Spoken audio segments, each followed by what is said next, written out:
Hello and welcome to The Crazy Train, the comedy podcast with no rails. My name is Rob Wade and I'm joined by Blake Harmer. Here I am, your crazy train. I'm gonna go bollocks just because I can. And I'm very glad you're here. Yes, thank you for having me. Welcome to episode 50. Oh my good God, I've been on this way too long. So we started this just over 4 years ago. And it's incredible to think that, one, it's taken us this long to get to 50 episodes. Because some people do it in a year. Yeah. Show-offs. Some people do it in 2 years. Oh, screw them. Slightly less of a show-off. We'll do it when we want to do it. Well, we'll do it on our own damn schedule. Crazy. Yeah. But yeah, it's also quite surprising to me that we've made it to 50 generally. Because there have been times, you know, where it's been tough to get everybody together because life gets in the way. And it happens. Yeah. You know. We're all busy people. Exactly. You know, We've people bollocks got to talk lives. about. Yeah, we've got bollocks to talk about. It's just that getting that time to record said bollocks is Yes. it's It's not always, you know, we have the bollocks. That's constant. Yeah. What we don't always have is the recording gear within easy reach of the bollocks. Yeah. So we need to figure out a way of doing that. So if people have Drip advice on this, drip feed me my bollocks. drip feed my own bollocks. So how you been? You good? Yeah, all been well and Yeah. Awesome. I've had a lot of problems with bird shit. Yeah, Yeah. Tell me more. I mean, obviously, the more obvious, it's the more obvious. It's not like, you know, I keep finding it in my shoes. Yeah, I was going to say, I was actually thinking the other day that I can't remember the last time I've actually been hit by birds. I've had it land relatively near to me. And you're just like, oh. Well, that was a close one. Yeah. Yeah, but I've not actually been, touch wood. Meanwhile, you get hit by a van. Yeah. Yeah, I'm obviously building up to something really, some really good or terrible luck. Yeah. Meanwhile, that pavement next to you won the lottery. Yeah. And also I'm sitting here and meanwhile, you know, it's obviously caking you in it, I'm guessing. Yeah, well, this is it. The other day I was in London and I'd just been, I think, to somewhere like either Forbidden Planet or Orcs Nest, one of the the sort of, you know, Soho, Piccadilly area. So I was wandering back from there, and I stopped at McDonald's on the corner of Charing Cross Road. Right. Thrilling, I know. But I'm standing out there deciding whether or not to go there for lunch, and I decide against it. And as I'm walking, I turn, and I just feel this sort of thump against my elbow, like the inside of my elbow. What was he shitting lead? Apparently, yeah. It hit me quite, you know, I felt it through my coat and about 3 other layers. Yeah. And I remember just looking at it and going, well, fuck. Because not only have I been shit on by a bird, I've been shit on by a bird with diarrhea and hiccups. Yeah. Ugh, God, it's awful. So, I don't know if you get this, but people always tell me it's good luck. Yeah, that's the normal Yeah, thing. so I went out and bought a lottery ticket. Didn't win, comme d'habitude. Yeah. But, you know, at least you got to be in it to win it, as they keep saying. So we were told. So we were told. God, we never told that story. No. So we're in. So you know, as is customary, we're doing Tandy. I was in CEX just browsing. I bumped into Rob in CEX, and I was like, we were just there. Yeah, we were just chatting and, you know, browsing the games. I think I picked up Blood Bowl 2. You did, because I remember saying, "Oh, I was going to get that." And you were like, "Well, it's mine. Fuck you." Yeah. You didn't really. You were very nice about it. Because you're Blake. Yeah. To be fair. Finders keepers, fuck what? Yeah, that was it. Circle of life. I remember you saying as you darted towards the till. But there was this dude stood in the queue between. It wasn't. It was. Yeah, we were just queuing. Yeah, I think you didn't. I don't think you were buying anything. I don't know. You know, was I? Because I think you might have just been standing with me, chatting with me, and I think he was just behind me. Yeah, and we were just chatting, minding our own business.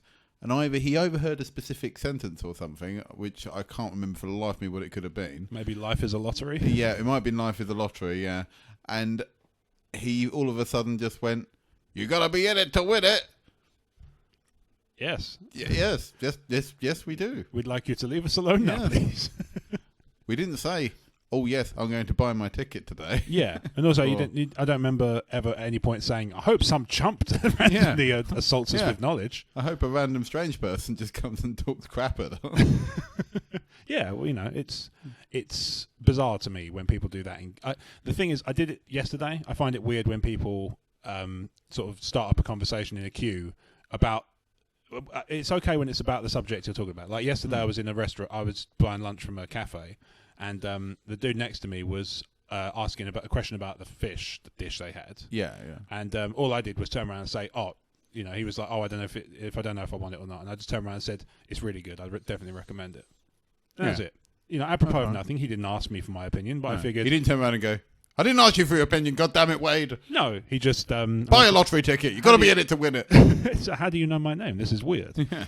But Yeah, he was perfectly like, oh, okay. And he seemed a bit taken aback that somebody in London had engaged him in conversation without being Oh my God, someone was pleasant. Yeah, close personal friend isn't like, I don't know you. Why are you talking to me, you son of a bitch? Yeah. But he was fine. So I find it weird when people start conversations apropos of nothing that are not even related to the conversation you're having because they think they've heard enough to know, which I find odd. Yeah. Yeah. But that was the thing. It was like, if we're talking about the lottery, then yes, I'm sure his temptation towards gambling would have been welcome at that point. His propensity for advice. Should I buy it or should I not buy a ticket? Yeah. You got to be into it? Okay, then I will buy a ticket. These are facts. Yes. Congratulations, sir. You have swayed but because it was a completely irrelevant conversation. Yeah, exactly. But then he proceeded to carry on talking to us. Yeah, I didn't and really it was just like, that that's nice, dearie. I'm going to go and pay for my stuff and leave now. Yeah, I'm going to fuck off now into the mist. Ninja vanish. So, how did I get onto this? So, I made a joke about lorry tickets, and about a week later, I went to the dry cleaners, and I don't know what this is. I don't know what it is about me that I go to a shop and I decide I pass it once or twice in a week, and then the day I decide to go to it, it's I walk past and there's a door now every time I go past. Mm-hmm. I decide to go in, and it's the most happening dry cleaners on the planet. What's more, I'm behind 3 people, so I'm like, this won't take. It shouldn't take too long. Yeah. Like, this is... So they're just going, calm down, daddy-o. Yeah, relax, baby. But Disco Jeff will obviously clean your coat for you. So what actually ended up happening was I was stuck behind 2 people, and then it was me. So there's 3 people in the queue, including me. So I'm like, this is not too bad. I'm going to be okay. And the people in front of me have got 1 item. And I was like, okay, fine. They're just going to check themselves in 2 minutes. Job done. Yeah. The bloke in front of them, at the front of the queue, seemed to have decided to have every pair of trousers he owned altered in very specific, very bespoke ways. So it wasn't just a thing of like, can you just take the turn-ups down? No. It was like, can you do this and then do the same? And I'm stood there. It has to be 1 millimeter to the left. Exactly. Yeah. Like, otherwise, you have to burn them. If it's 1.1, I will send them back and I will set your shop on fire. So how's that for you? How do you like them apples? Yeah. So relax, cat. But it really irritates me when that happens. Like, it just seems, like I say, it's just my bad luck, I guess. Yeah, it might just be me, but I do find that whenever I go into a shop, I always seem to get served and deal with my business significantly quicker than the person in front of me. It's always the way, isn't it? You just find yourself thinking... It's a bit like, like say you're doing like you at the bank. Yeah. And normally, I always feel that whenever I'm at the bank, most things take me, at most a couple of minutes, if that. Yeah, I mean, obviously, if there's more complicated stuff involved, it takes longer. I know there are some people, but it always seems to be the one person in front of me. He's the one that wants to. I want to change all these pennies, please. Here is 20 bags. Yeah. Can I just swap this money for some bits of string? Yeah. Sorry, it's store policy. Yeah, sorry, we don't accept bits of string. No, I'm asking for them. Oh, fine. Well, come this way, sir. Yeah, we'll happily take your money. It's a Barclays String Emporium. It's out the back. Let's get past all this useless money. String is where it's at. Who needs it? Yeah. Can money tie things together? I fucking think not. So anyway, you're very dab handy with a fiver. So I give up on the coat thing. I was like, it's not happening today. So I've cleaned it as best I can, and I've got it to the point where you wouldn't know necessarily. You just hosed it.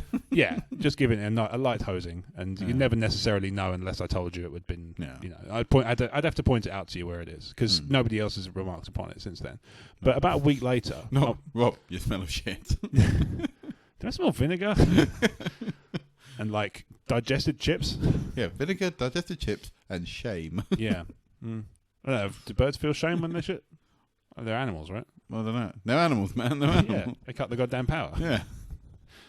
But about a week later, I'm walking along towards the station here. I'm just walking into work. I'm on my way to work. And I've got my jacket on, my lucky jacket. Yeah, incredibly lucky jacket. And I've got this black, I don't know if you've seen it, just a black zip-up sort of. It's quite a sort of jacket. Yeah, I know the one. Yeah, just like a little sort of jumper thing. And whereas the other one was like diarrhea and hiccups, this one must have been like a whoop. Okay. Because all I felt was this really light tap against just against my sort of chest here, against pectoral or man boob in my case. Yeah. And it just this smallest circle of shit, and it's not even like like when they sometimes I when don't birds shit. remember eating a sometimes- 99. Yeah, sometimes when birds shit and it's just like a some liquid in a lump of something. Yeah, This was literally just a drip, like it was like it had come out of a pipette. yeah. I was like, come on. At that point, why even fucking bother? Yeah. Why even bother shitting on me, bird? I want to know. So I pulled it down out of the tree. I was like, oi, you son of a bitch. Oi, no. No, Shit oi, properly. Bird, no. Get it through your skull. I'm not to be shat upon again. You and your ilk have had your fair share of shitting on me. And he's like, I'm bird, sir. You want life. I was like, oh, okay. Yeah. But yeah, that's been my thing, is I've been shit on a lot by birds. And that's been kind of... It's not the overwhelming thing. I mean, like, I sold my car.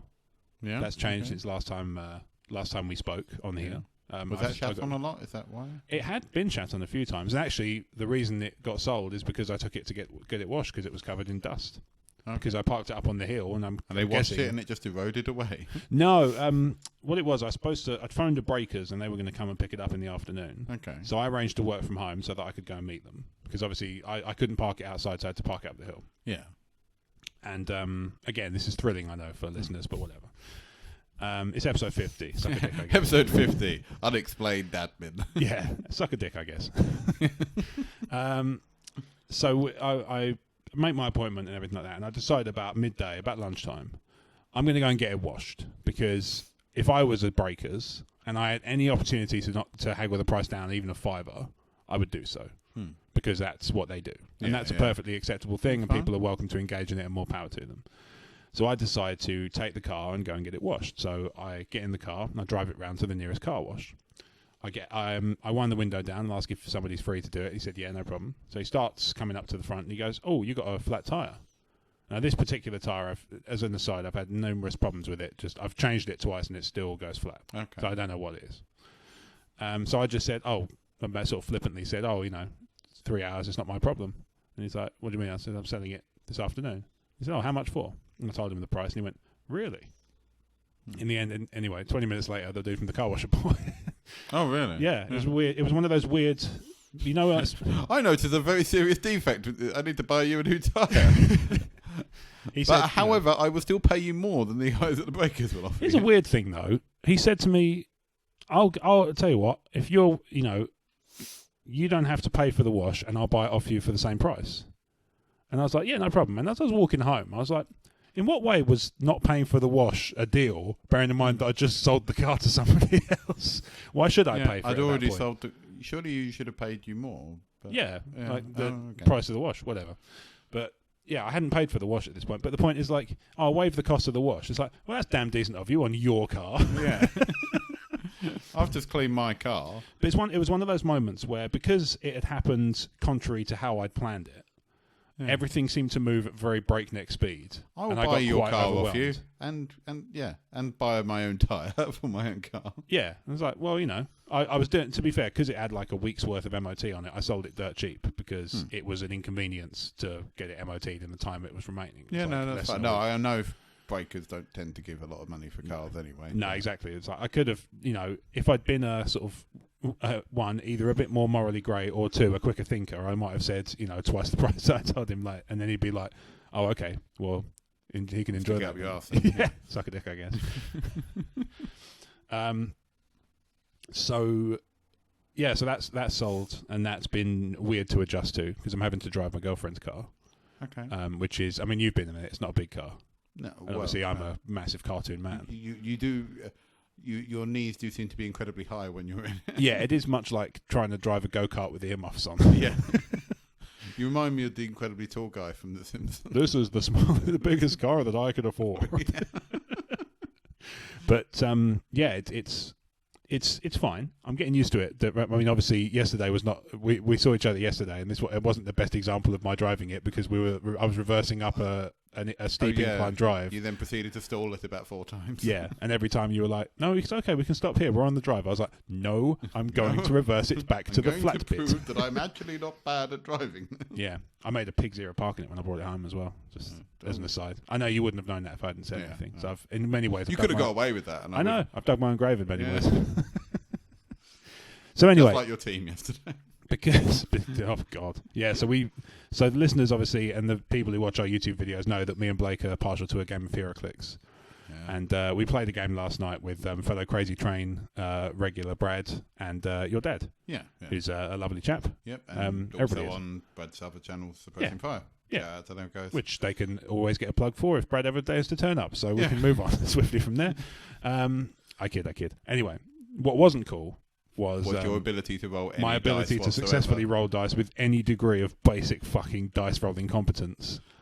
I've never seen anyone miss in that game half as much as it was awful. I got this is the thing, we had, so your dad, he does these fantastic, like, you know, HeroClix themed games and all that stuff, and he always puts prizes up of some sort, and sometimes it's figures he wants to move on or give a new home to or whatever. Sometimes it's just something cool he got in the job a lot and he wants to move it on because he's not going to use it. Stuff like that. Like, I mean, case in point was the prize you got was the kind of thing he would never use. I won the game and I won Darkside, who was a 267 point click, and I must admit, because Dad's not big on DC, I think that's why he was it makes sense. Move it on, but it's I got the booby prize, despite the fact that the thing it was for, I hadn't done, because it was for rolling critical fails. Thing. Yeah, it was. The idea was that it was for the most critical fails whoever got that prize. But I didn't get no one rolled any critical fails. He did, but he wasn't going to give himself the prize. Yeah.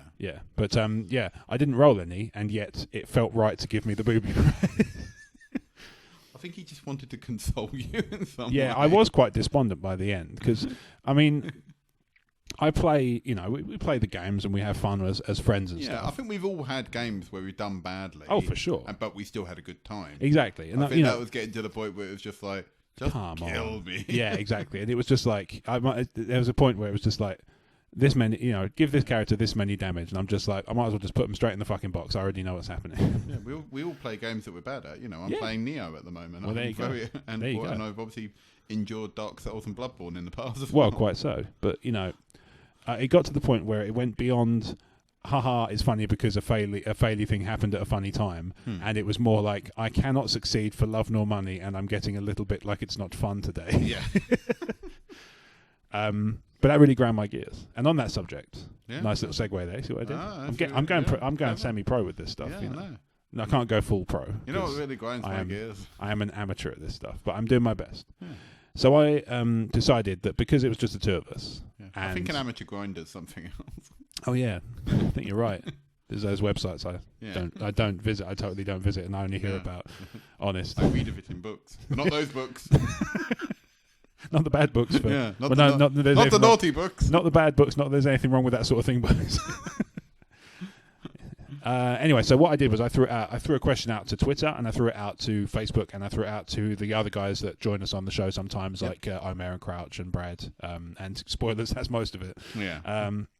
So I thought I would chuck in to the mix people of Twitter and people of social media. What really grinds your gears? And I'm really, when you ask a question like that on Twitter, you are really asking for first world problems. Yeah, I was going to say, this is the first world problem episode. Yeah, so we're kind of ignoring things like famine and, because they're generally considered bad things. You know what really grinds my gear? War and death. Yeah, exactly. You're not going to find anybody generally who's pro-famine. Yeah. And what really grinds my gear? Pestilence. And is it Fury now? Yeah. Now Darkseid has decided to throw an extra one at us. Because reasons. Yeah, exactly. Mainly because I think the idea of famine being a character probably doesn't work. Yeah, exactly. I just imagine now, Darksiders 4, you just walk past people, snap your fingers, and they're just like, God, I could fucking murder a burger. Yeah. Darksiders 4, so very, very hungry. Pre-order for the meal DLC. Yeah. Under a free Big Mac. Slowly disappears in front of your eyes. I don't think they can they? I remember seeing a video where they dipped it in battery acid or something. Yeah. It's just like, yep, still here. Not only that, my car's melted. Oh no, somebody bought it. Never mind. Yeah, because it had a flat tire or something. I don't know. No, that's canon. I couldn't quite understand the logic of that. That's Crazy Train. Oh, you got a problem there. I'll buy it. That's crazy. That's Crazy Train canon now. He bought it because of the flat tire. Yeah. It's just like it's an oddity to him. He'd never seen one before. He wasn't related to the trash wizard. He's not pushing the car slowly up the hill going, no, how much this cost me? For reasons I won't explain further. I'd be very surprised if they were related. I'll say that. Okay. Anyway, so the question I put out there was simply this: what really grinds your gears? So Yep. here, I'm going to read you some of the highlights, and then we'll I'm sure we'll spin off, like as is Crazy Train format. We just kind of spin off randomly, and there are no rails. Yeah. This is the closest to rails we've possibly You ever can't had. contain me. This is possibly the closest to rails we've ever had in 50 Yeah. episodes, asking people a question to which the answers are completely random. Yeah. So Episode 50, touching the power line. touching the power line. Yeah, that works. There's our episode title there. All being well. So I'm going to read you a couple. Okay. So at S disgruntled. So that's socially disgruntled. The username. Okay. Fucking self-service tills. Oh, yeah. They are. Now I'm not sure whether I'm assuming he means fucking self-service tills as opposed to fucking self-service. Yeah. Well, what one would hope, Yeah, because at that point, if you're You know what fucking really grinds my gears? Grinding self-service. grinding on gears, I can sort of see where he's coming from. Especially as my dick has insufficient scanning speed. Dick. Unexpected item in bagging area. Let's put an unexpected item in your bagging area. Oh, yeah. I'll print a receipt off with the tip. Or something, I don't know. That got away from me. Yeah. Yeah. Wang. I can relate to this one especially recently because obviously at the time of recording we've just started getting the new pound coins. Yeah. Okay. And I went through I was it W.H. Smith's or somewhere like that today, just passing through the train station. And I went to the self-service tills. And there's little handwritten signs that say these self-service tills do not accept the new pound coin. It was like, you've had fucking ages to get your head around this. Yeah, there is no that's excuse. just the laziness. You are you're at a shop in a station in central London. There is no excuse to not take the new pound coin. I'm sorry, it's just ridiculous. I'm sure they would have offered them. Do you want to upgrade it? If or it's some whatever. little like I don't know, like a vending machine in a where do they have vending machines? Yeah. I know train The stations. owner I've of just this mentioned Smith train has got stations. shit to do. Yeah, exactly. Like it, if it's like a vending machine in like a Dixie's Chicken in Bumblefuck Nowheresville, Yeah. then yeah, fair enough. They come to that one last.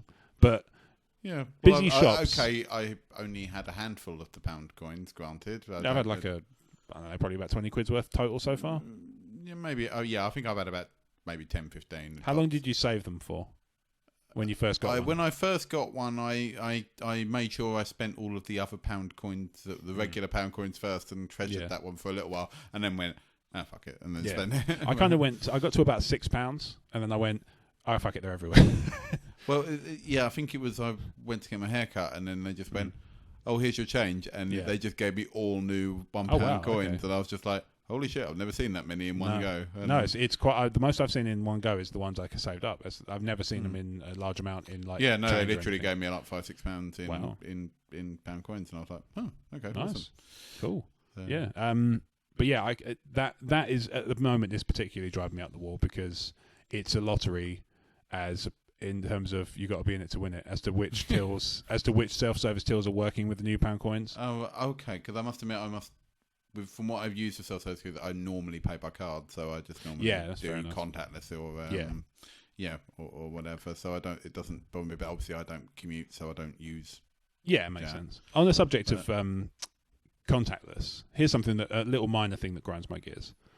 So when you pay by card, there's that period of time, which is a couple of days, between when it leaves your balance and when it shows up on your statement. Yeah. So it drops your available balance, but your it doesn't main actually balance. don't see it. Yeah. Yeah.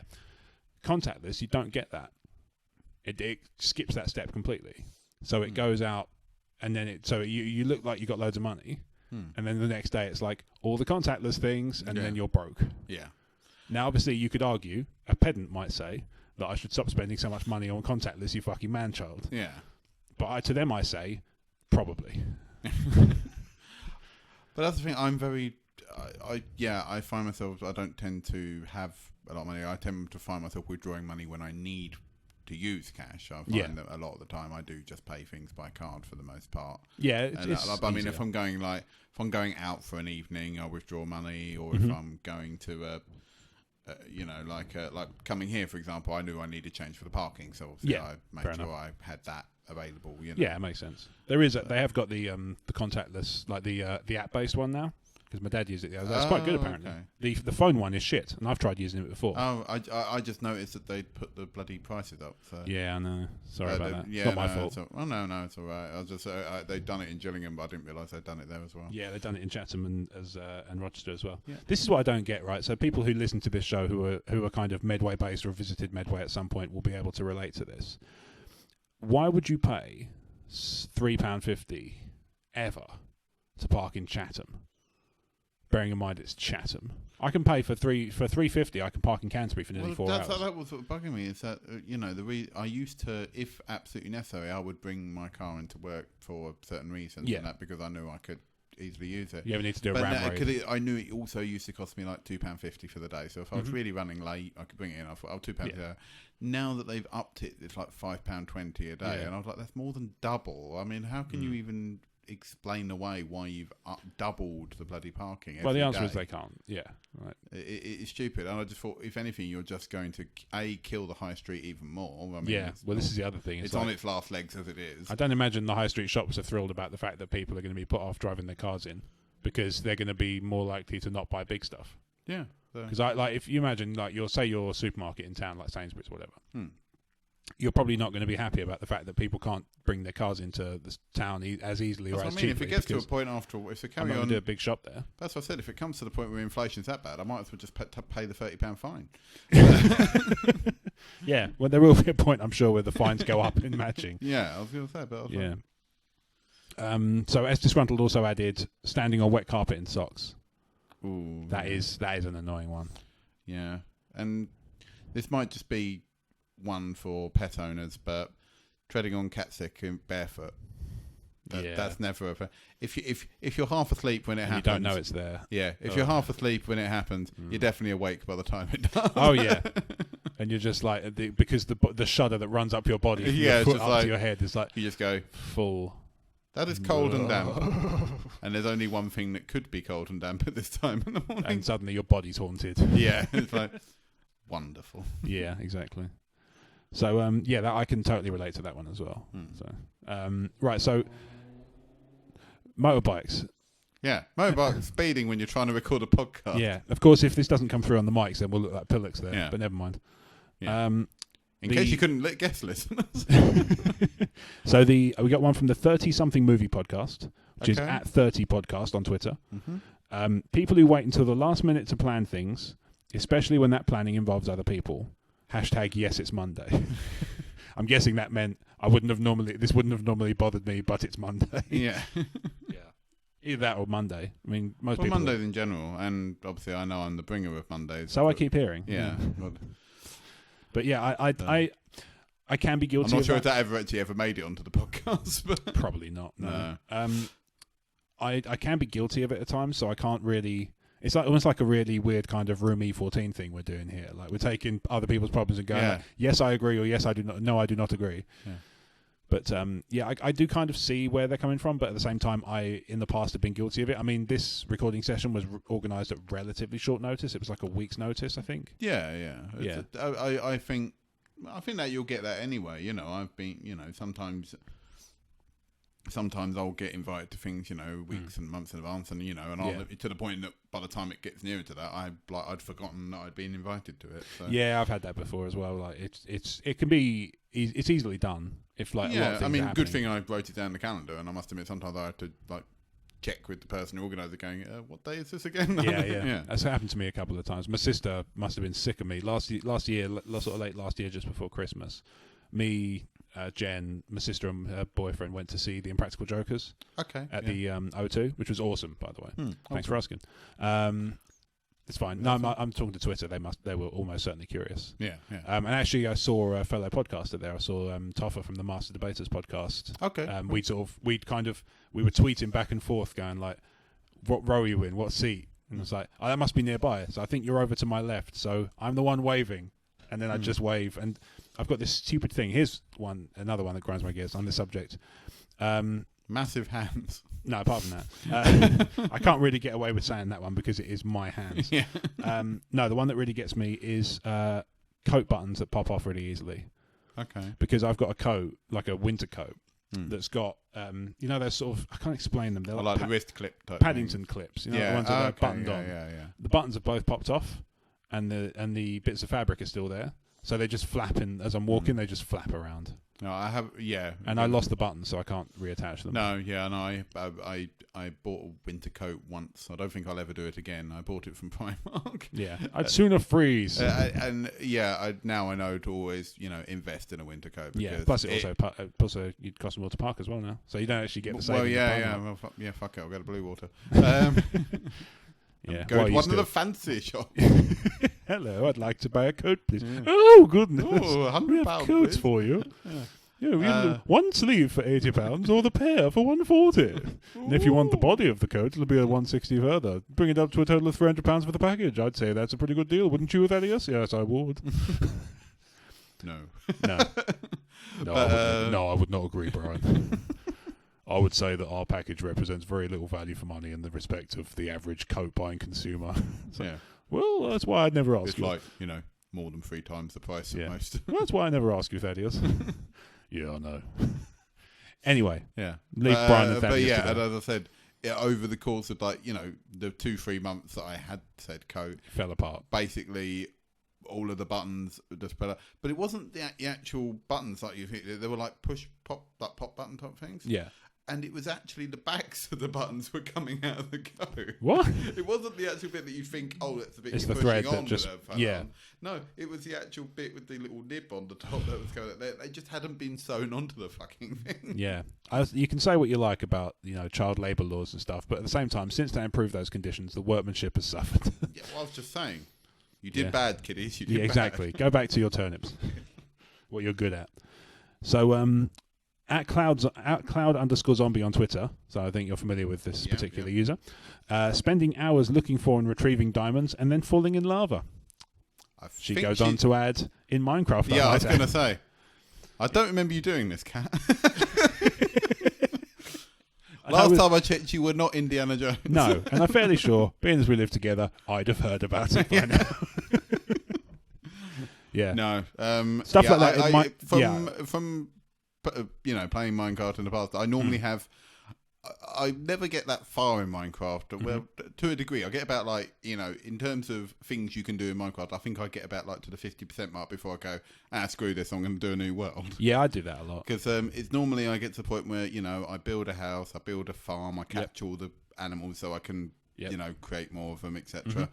I go down, I get diamonds, I create a nether portal, I go into the nether, I fall into lava, I lose all my shit, I get cross, and I start a new world. I don't even get that far. I get bored after about 25%, I guess, by that logic. Okay. I build a house. I build a massive subterranean cavern connecting the house to the underworld. Well, by the underworld, I mean just the bit underneath. Yeah. I try and build a moat. That never works because water physics, and fuck that game. Yeah. So I get annoyed with that and give up, and then I start a new world, and then I build a massive house made of glass, and then that looks amazing, but then at the same time is hardly practical because you can smash it apart really easily. And also takes forever to make. Yeah, it does take a while because you have to burn sand. You have to burn sand to do it, so you're sitting there for ages going, this will be worth it in about 10 years. Yeah, exactly. Plus, obviously, if it's east facing, then you get blinded in the mornings. Yeah. So, God, it doesn't help at all. Ooh, I hope you didn't. I got rainbow. I hope you weren't keen on your retina. Retinae. But yeah, I can sort of feel for Kat in that one because especially when you've gone through all the effort, you battled your way all the way down to there. You finally find diamonds because they're not exactly the most common thing in the they're game. not. This is true. And then only to accidentally balls up, fall in the lava, and then obviously all those diamonds are lost. And, yes, indeed. You're back to square one. Yeah, that's the sort of that. Being back to square one in games is annoying generally, I think. I think that's why I tend to go, sod it, if I'm going to go back to this, I might as well start a new world. Yeah. I think if I was in a game like Skyrim or Fallout and I fell and died and my stuff was lost rather than a checkpoint, I would be miffed. I mean, I get cross with, I know it's sort of part of the game and I can sort of see why it's a thing in it, but even things like Dark Souls and that, dying twice and losing all of the hard-earned souls or... all your shit. Yeah, all of the experience points, basically. Yeah.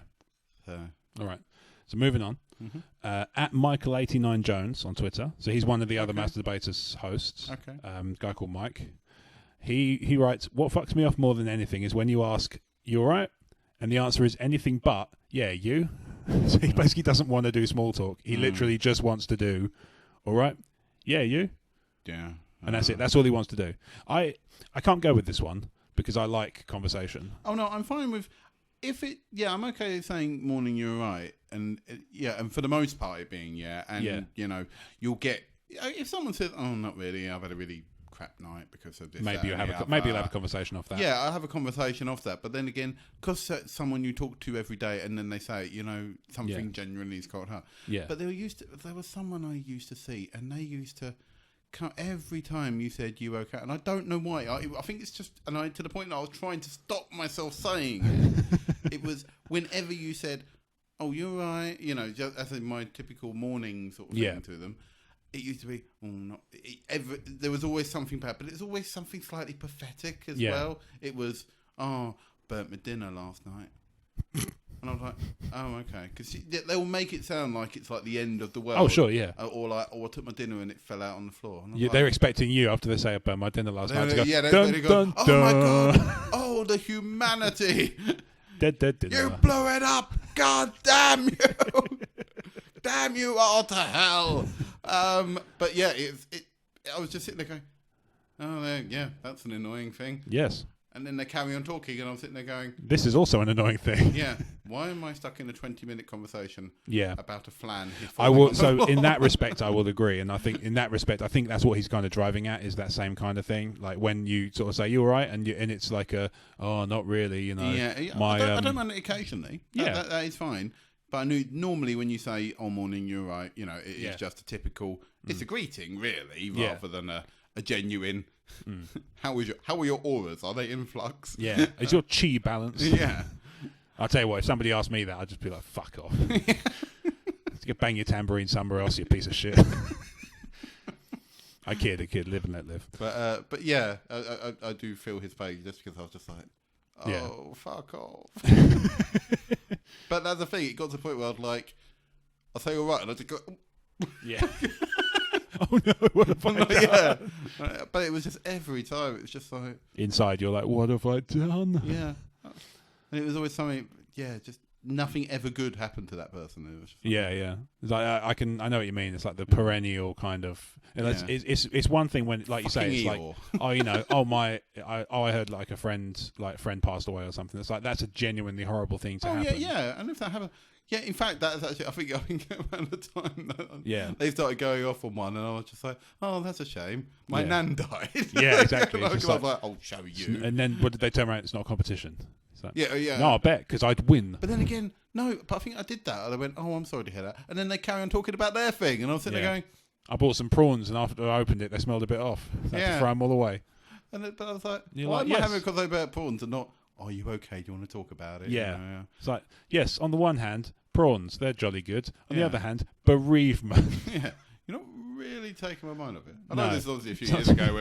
I know it was obviously a few years ago when my nan died. But but it was still like, hang on, Yeah. Although it is, I think the only upside to that happening, because obviously I understand it's a very traumatic event for you, is that you did one of the most fantastic burns using that I've ever heard in my life.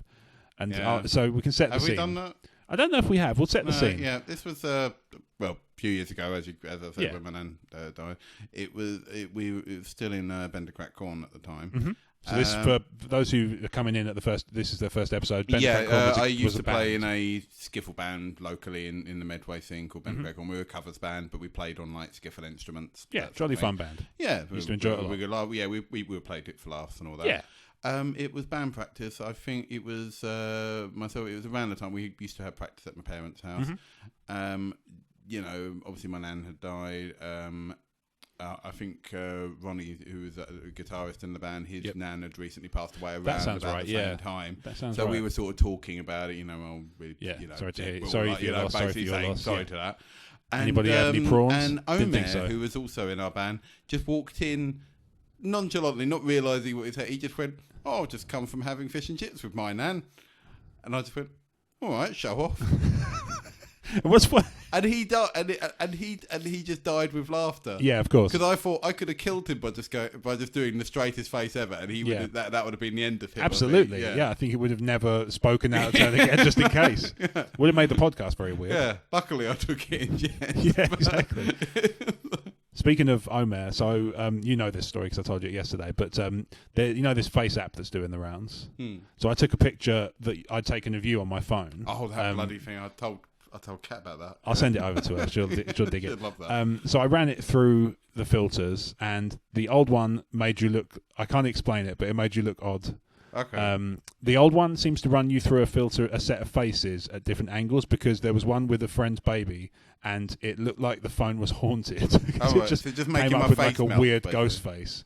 No, I'll show you it now while we're talking. I won't put it up online, obviously, because it's somebody else's kid, so it seems like a little harsh.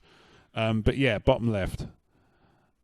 Oh, okay. Yeah, so basically tried doing that to me. Bottom left and bottom right came out haunted. But no, what I did is I ran yours through the baby filter. Now, for those who have already seen it, but there'll obviously be a picture to accompany it, Blake has got a very young-looking face.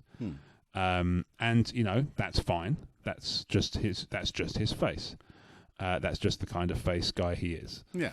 So I ran it through the baby filter, and hilariously, it made no fucking difference whatsoever. Oh, I was so annoyed. I went to the... There you go. You look like somebody, and I can't think who it is. They just gave me extra chins. Kinda. Which is very hard to do, considering the amount of chins I already have. That's the spirit. Let's just put you through the smart filter. Anyway, so I like that one. So I put you through the young filter, and you came out looking almost identical to how you look now. So I sent that picture, because me and Omer were back and forth sending these pictures to each other. I sent that picture to Omer. He was trying to put his daughter to bed. And he kept having to put his thumb over the phone, because if he saw the picture, he'd crack up laughing.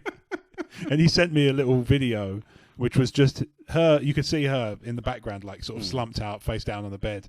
And you could see him laying in bed behind her, in front of her rather. And he's just looking at the photo, and like you can just see him like biting his knuckle. He's trying his best not to crack up laughing. I just love that there's no change whatsoever. So I sent him a video, which was just me falling apart laughing at him laughing, because I'd already been. As soon as he sent me that thing that said I can't stop laughing and I'm trying to put her to bed, I started laughing because I was picturing it. Yeah. And I just sent him a video of me laughing. So he sent me a video back of him laughing, and I did one about me laughing about him laughing, and it all went on for all evening. It was jolly hilarious. At the same time, I wasn't making much progress in my game, so I stopped. But as I said, I went out on a work do to the Crayford dog racing. It's good fun. Yeah, I enjoyed it. I'd never been to a dog racing. I know it sounds like probably something I should have done at the by now, but I thoroughly enjoyed it. I only won one race, and I was overall I was down on. You won a race against those greyhounds. Yeah, I know. Or were you betting? I can move when I want to. Yeah, but. You must really like rabbit. Yeah, I just held on to the rabbit for dear life. Yeah, that's a good way. That's a good strategy. Yeah. No dog has ever done that. No, they never think about it. Clever that. You never see just a paw just shoot out of the cage. I suppose it'd get ripped off when the cage door opens. Yeah. Some weird WWE pay-per-view gone wrong. By God, the cage door. Holy shit. Holy shit. You fucked up. You fucked up. Bleed to death. Roman sucks. I feel bad. As I say, when I first went up to make my first bet, I was just sitting there minding my own business. Yeah. I thought I was sort of I suppose it might have been because of maybe my general expression, because I was a bit like, I'd never bet before. I was trying to remember all the terminology I was meant to ask for when I was going up, because obviously I didn't know the terms like reversed forecast and all these different things, or trios and that sort of thing. So I was trying to like memorize it all. And then the old lady behind the counter just went, "Are you under 21? I was like, more like 31. Am I right? But I was like, she didn't ID. She didn't ask for the ID, because I said I could show if you want. But I was just like, I know I look young. Yeah. And I know I don't look 31, granted. No. But surely I look older than 21. I would say so. Yeah, I'd say you're kind of you got a look of a mid-20s, man in his mid-20s. Yeah, I was going to say, I can understand that I look younger than my age, but surely I don't look not old enough to gamble. Yeah, I know what you mean. I'm disappointed in the fact that I never get ID'd, because I just look old, I guess. Yeah. The one time I ever got ID'd, I was on it it wasn't really a date, but I was out with a female friend, and we went to this bar in Brighton. And we went up to the bar and ordered drinks, and she the bartender ID'd her, and I was just kind of, she could obviously tell I was like, please ID me. I want to feel young. So you got a pity ID? Yeah, I did. I was just like, I don't need your pity, but I will take it. Thank you. And I pulled out my driving license and showed it off. But yeah, no, I was going like, yeah, but there was even like, I think it was Faversham Hot Festival I got ID'd by a first pint, and the guy behind the bar, and I just went, I'm older than you. Yeah, that's the thing, isn't it? Like half the time you're older than you look older than the person who's IDing. Yeah, because I think like, and cause surely I thought if you're young, you can tell if someone's older than you normally. It used to be easier, I think. Like because I remember when I appreciate it's hard to tell someone, you know, because sometimes you get people, you know, I know they say think 25 because obviously 18-year-olds are hard to, you know, it's hard to guess that someone's overage, underage, whatever. By looking at them sometimes. Yeah. But you know, he said, "Oh my God, you are actually older than me," and I just went, "Yeah, it's because I've got to look like a baby," and because he had a beard, he was like, "Oh yeah, because I used to be the same until I grew a beard," and I was just like, "Yeah, but I can't grow a beard. I've tried. Yeah, I just get like a chin strap and about 3 hairs on my cheeks, and that's about it." So you're saying he said, "I used to be a baby face like you till I took a beard to the face." Basically. Yeah, took a beard to the chin. So speaking of beards, at _Master Debaters, so this is the Master Debaters podcast, Toffer, the guy who runs the Twitter, so shout out to those guys if they're listening. I hope so, because, you know, I do the same. I listen to theirs, so I feel it's only fair, you know. One for validate us. One for all and all for one. Especially as their logo is train themed, you'd think there's a kind of some sort of rail network podcast network. Oh yeah. So he's got a list. Oh, there probably is. I don't think we'd fit in automotive and transport because we very rarely talk about actual transport. Yeah, I mean, we used to have train facts, but that was about it. We don't go into enough detail for the hardcore enthusiasts. I don't think we generally talk about trains in the context of we're on one going somewhere, and usually with me something batshit insane happens. Yeah, or bird shit insane. Like an Asian lady beating her kids with a stick or something, like from a Louis Vuitton bag. No, could be bird shit insane. Yeah, it could be bird shit insane. Maybe that's the fumes. So he's written a short list. English people that say dude. Okay. He's from the Midlands, so I wonder if it sounds more annoying from the Midlands accent. Yeah, I must admit I suppose I have been guilty of saying... I see, that's the thing. I do it occasionally. I must admit, I don't say it in like the... Oh, totally radical, dude. Yeah. That sort of way. I just go... It might be like... it'd be like someone accidentally knocks me a bottle of drink or so. Yeah, that dude, you know, what the hell sort of thing. That's when I might say it in that regard, but I don't tend I mean, mine's similar, really. Mine's like, all right, dude. And that's kind of like as far as it goes. Or like, it'd be like, all right, what the hell, mate? dude? All right, bud. I might go, that's about it, you know. What the hell, bro? Yeah. What the hell, brah? Want to step outside, brah? You're not my buddy, guy. Anyway, so that one I can kind of swing with a bit. Spitting on the floor, I'm really, really on board with this one. It's fucking disgusting. It is disgusting. It is like, I have a friend who does it, and he doesn't just do it. Oh, I just thought it was a typical... He warms up with that horrible kind of nasal clearing shit. And he knows it's disgusting, and he does it anyway. And he's got his excuses, but like I always tell him, like, you know, whenever he sort of looks at me, I'm just like, what's wrong with you? You sicken me. Yeah, well, quite so. Yeah, but I totally with you on that one. I mean, I see people walking the street doing it, and I just thought, you just look very... Yeah. It is, I always think, a bit of a... Here's the thing, though, right? Would you consider it less disgusting if they spat in a bin? I mean, we've all got something bad in my mouth and had to spit somewhere. But I mean, I find I'll either, you know, spit into a tissue or pull over to the side. If I do spit, I'll pull over to the side and, you know, and spit in the bush or something. Oh, you're driving? Oh, no, not while driving. No, I've not had it while driving. Do you pull over to the side when you're walking? You mean sort of veer over? I mean, like I won't, you know, I'm not, because you get these people where they just sort of spit on the pavement and you know, you could get sometimes it's in front of you. I will make sure I'm out of the way if I like. But I mean, that's only if I've like. Yeah. You'd have to be like... I've got something bad in my mouth. If you're ill or something. Or got grit or something. Or like, or if I have a cold and I'm full of snot. I will sometimes... But if I'm full of snot, I think I'll have tissues on me anyway. I think I do it sometimes. And if I do, I make a point of spitting into a drain where possible. Even if it doesn't it'll be either a drain or it'll be like, as I said, if I'm like walking through a park, it'll be, you know, out of the way of people's walking paths. Yeah, yeah. I mean? I find it like I don't particularly care for it when sports people do it either. I mean, like you don't see. I don't it so really much understand with, like, that with like jockeys and stuff. You sort of get why they wouldn't do it, but you know. But I mean, I don't. Yeah. At that speed, yeah.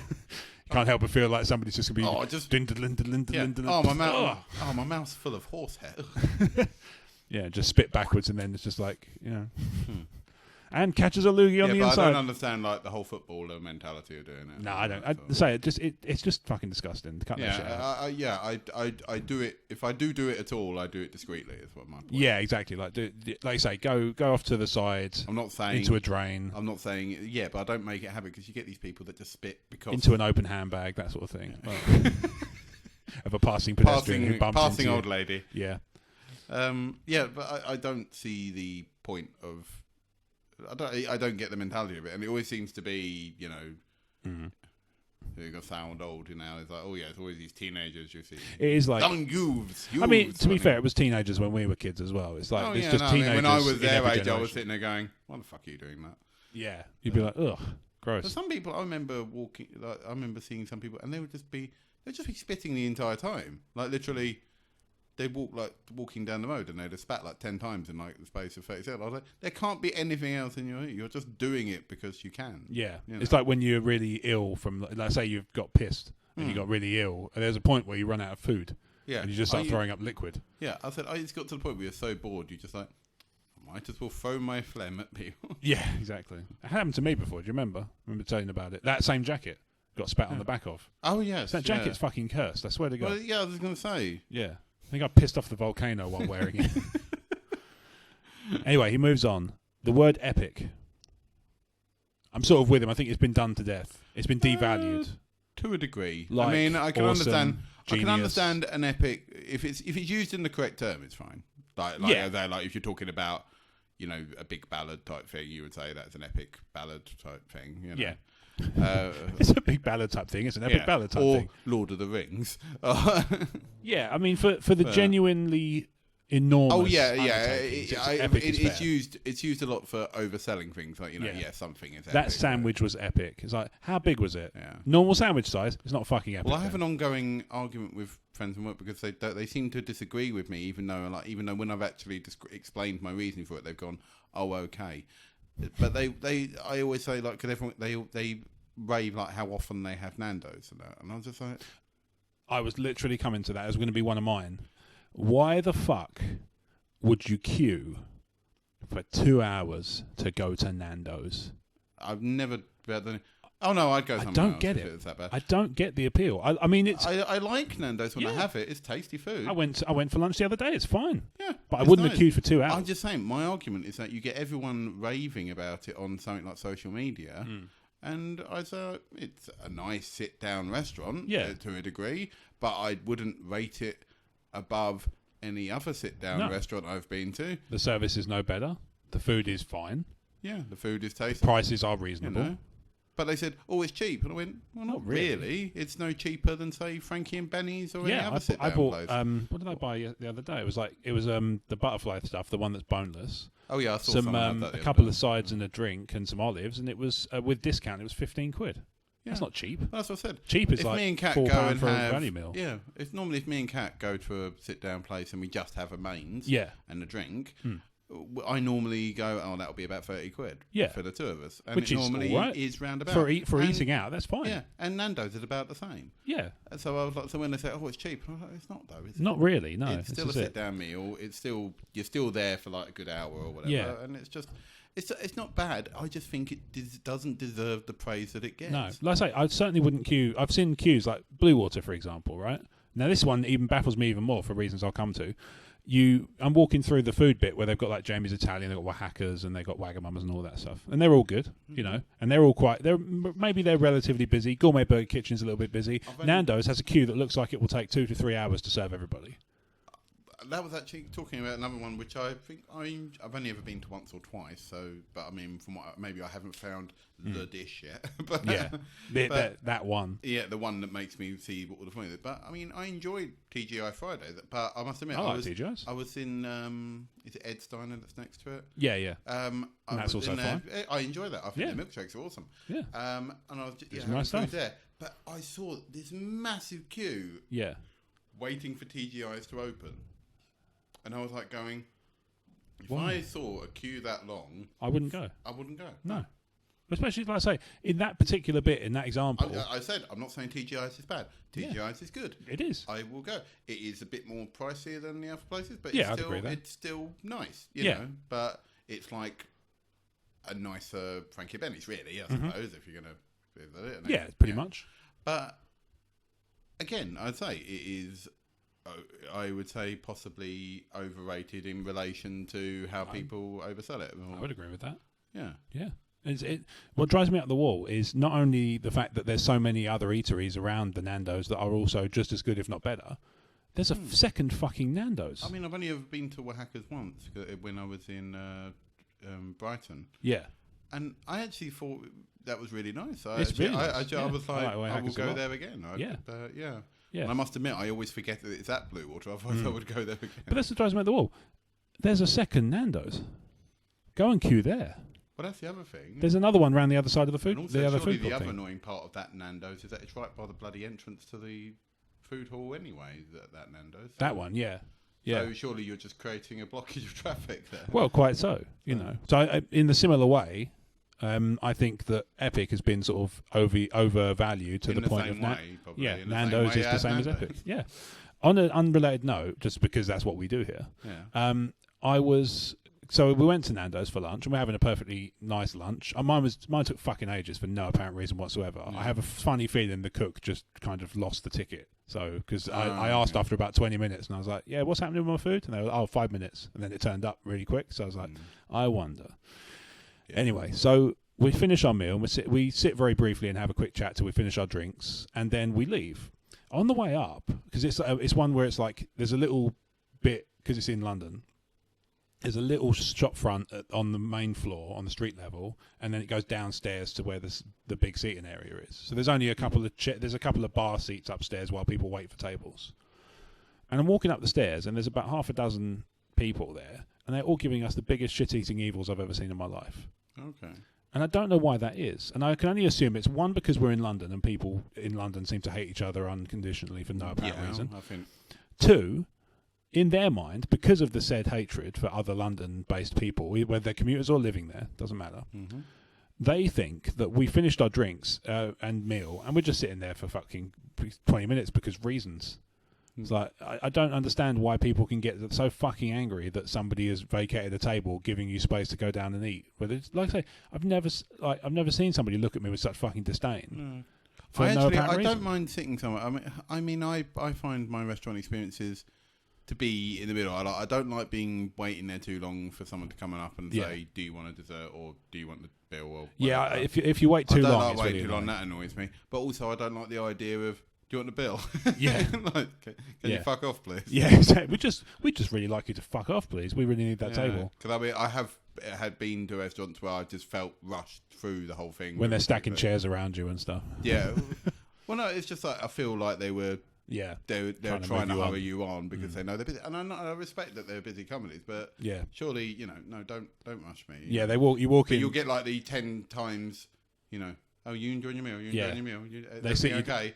And they come up to you. You're coming up to me every time because you're checking if I finished my eating. Yeah, they come up to you and you're like, do you want to see the dessert menu? You're like, I'd quite like to order starters, please. Like, maybe they want to get rid of us. Who knows?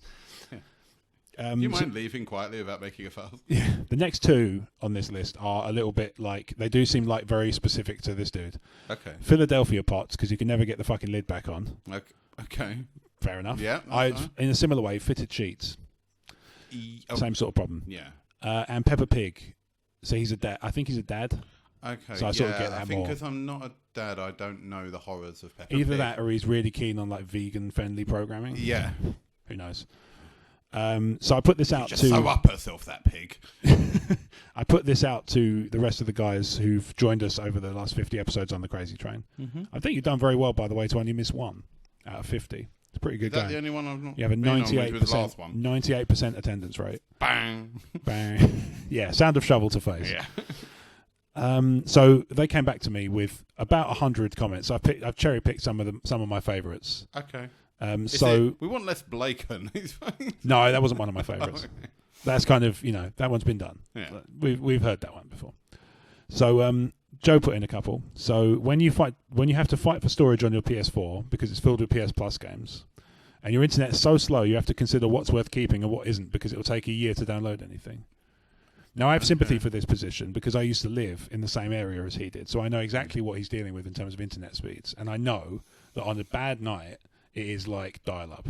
Oh, God. If not, it's worse than dial-up. It's slower. And I can't get my head around how you can regress. Had days where the internet's been squiffy, but I've never had that.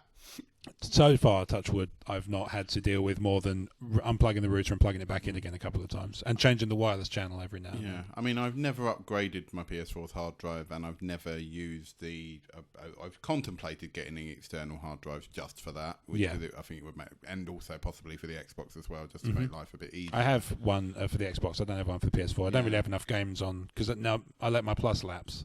Yeah, I use my. I mean, to be honest, with those sort of games, because I don't have that sort of internet problem as Joe does. I'm sort of like, with a game I know I'm not going to play, I'll happily chuck it off. Yeah. But I find that because I'm always near the 500 gig capacity at all times, normally whenever I get a new game, like take Horizon Zero Dawn for example, like a big AAA title that you know is going to take up 50 gig of your hard drive. Yeah. And then you're sitting there and you're just going like, oh, what round I play, what round I play, what round I play, or you know, oh no, I still want to go back to that. That's the thing, isn't it? Because when it's like, so I'm sitting there going through, and then I'll chuck off a load of things, thinking, oh, that'll probably be enough. Because you have to take the disc out and put it back in. Because for some reason it doesn't work properly otherwise, but then it still goes, still not enough hard drive. So oh fuck's sake! So I'm combing through it again to try and delete it all. Yeah, and then when it then finally does it, and then that's when I'm like, I must focus on actually finishing more games. That way I can chuck them off the hard drive. Yeah, I know what you mean. But I find I do feel that pain. Yeah, I do find that, smaller indie games you can go like, oh, they won't take as long to download as say a bigger game that you know is going to be like 6-7. But by contrast, if you want to delete some to make up room, you have to delete about 20 indie games to make enough room for a AAA. So, yeah, that's what I mean. Or you know, like take. I wanted to go back and do Transformers Devastation, for example, I was enjoying that. But because I put it down and I'd been playing other things, and then I needed space, I was like going, and I needed a hefty chunk of stuff. I was like, well, I might as well chuck off that because then I can always come back to it. But yeah, I get where you're coming from. I mean, especially with something like Horizon, where it's like over 10% of your available storage is going to be taken up by this one game. Well, that's what I say, 50 gig, that's a hefty chunk of your hard drive gone. I'm going to chuck in a couple of technological ones into the mix that will drive me up the fucking wall. One is when you have to download a patch bigger than 3 gig on a broadband connection, like Joe's described. When I first bought, on a related note, when I first bought my Xbox One, I bought mine with Dead Rising 3. Okay. Right. So I had the game, bought it with Dead Rising 3 and I think Battlefield 4. That sounds about right. Okay. Yeah. Which I thought would keep me going for a while, which it did. The free copy of FIFA I got given by a friend kept me going even longer. And I put in Dead Rising, and obviously with Xbox and PlayStation now, you have to download the patch before you can install the game, or as you install the game. At the time, it was before. 27 gig. I had to leave in total, I had to leave my Xbox One on completely full for a week to get all the patches and updates and stuff, because at the time they didn't have background downloading like they do now, where you can power it down and it goes into low power mode. Didn't have it at the time because it was a relatively new system. Still, this was back in the days when it was still 420 quid. Although it cost me, I think, 7, because I was trading in basically everything I owned just to build up the credit. And then I just went, Xbox One, please. Here is my card. And I paid for the whole thing in credit. It was fucking great. But still, to have your new toy that you want to really you can't play for a week, and you don't play on it for a week. That would kill me, just staring at it going, Yeah, that would be drove me up the wall. Yeah, that'd be like. Thankfully, Peggle 2 downloaded relatively quickly, so I wasn't completely bored. Yeah. And another one. Look at this next generation game. Pachinko HD with unicorns and stuff. I like the way that Peggle pushes the boundaries of graphics. It's got orange and blue pegs. Just saying. And a green one sometimes. Another technological one that this happens to me a lot at work. You want to go to a website and you know exactly the website address. So you type facebook.com into Google Chrome and it Googles facebook.com for you. It drives me fucking spare. Yeah. And there is no seeming way to turn it off. My problem is that they don't have... Well, they do have Chrome on the PCs at my work, but the database we use, because it's like an online database, it doesn't run on Chrome. You have to use IE. What version of Windows are they running? I think it's 7. I think. Okay. So it's not something. One of the really bad ones. Yeah, it's past Vista. I know that one. So it must be 7. Okay. Because that could be worse. Then. It's not 8 or 10. Yeah. So it's not bad, you know. And but because of that, so I'm always using Internet Explorer, which is, you know, I sort of learned to tolerate. The latest version is also not that bad. It's not awful. It's just you know, you just know that there are better ones out there, if you know what I mean. Yeah, I know what you mean. But the problem I have is that because I'm so used to using Chrome at home and just, you know, typing in the thing on top of the thing, because that normally does a Google search. You type it on Chrome, but you get Bing. Which is like, you know, like Google if it was 10 times worse. Yeah, it is pretty bad. Yeah, I don't understand why anyone would ever use Bing. I've heard, I've never verified this myself, I've heard it's very good for porn. Is that something Bill Gates wants to be proud of?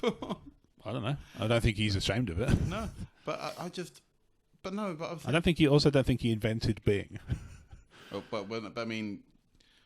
But the thing that annoys me with Bing is that it's just you type it in, but it doesn't even bring up what you're searching for. It'll throw up things a bit like it. In the early days of Bing, it was even worse. It was so bad. It's getting better. It's getting better. It needs. The thing is, people forget that because Google's good now, we forget that back in the day, engines that, and also a lot of people used Google before they realised that it was a thing. Yeah, they were using things like Yahoo, Ask Jeeves, and all that sort of thing. Yeah, the AOL browser. Yeah, where you just had to type the keywords in rather than actual website addresses. These things like Yahoo and Ask Jeeves were powered by Google anyway. Yeah, so absolutely. Certainly towards the end. That's probably how they were building up their search, you know, how they were improving their search algorithms, just farming it out to other companies. The problem with Ask Jeeves is that it shot itself in the foot because I just typed in saying, are there any better search engines than you? And it went, try Google. Yeah, it just went, try Google, Yahoo, all of these other ones. These are all better than me. Yeah. Sob. What was that one which was the Labrador? Oh, shit. I know the one you mean. It was sort of like a black, purpley Labrador. Yeah. So I can't remember. I don't know. No, I just remember that being another option around that time. Yeah, I don't know. You know, if anybody, I think when I was younger, I used to use Ask Jeeves or Yahoo, and then obviously as I got better, I started using Google. But I think Google used to be more basic text based very much so. Yeah, even though it was lightning fast. Yeah, sure. Well, that's how it got lightning fast. Was, you know, just at the time it was just text, and then they built their servers up gradually, and now they do images and translate and money and currency conversion. Yeah, I'm very impressed with all the stuff you get with that now. But I think people forget how much is there, just like sheer volume of stuff. But yeah, the fact that it Googles things when I type them in, and what's even more annoying is it even Googles addresses when I put www in on mine.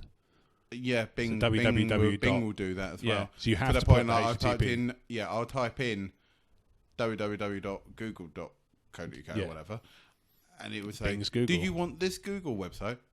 Yes. I binged Google for you.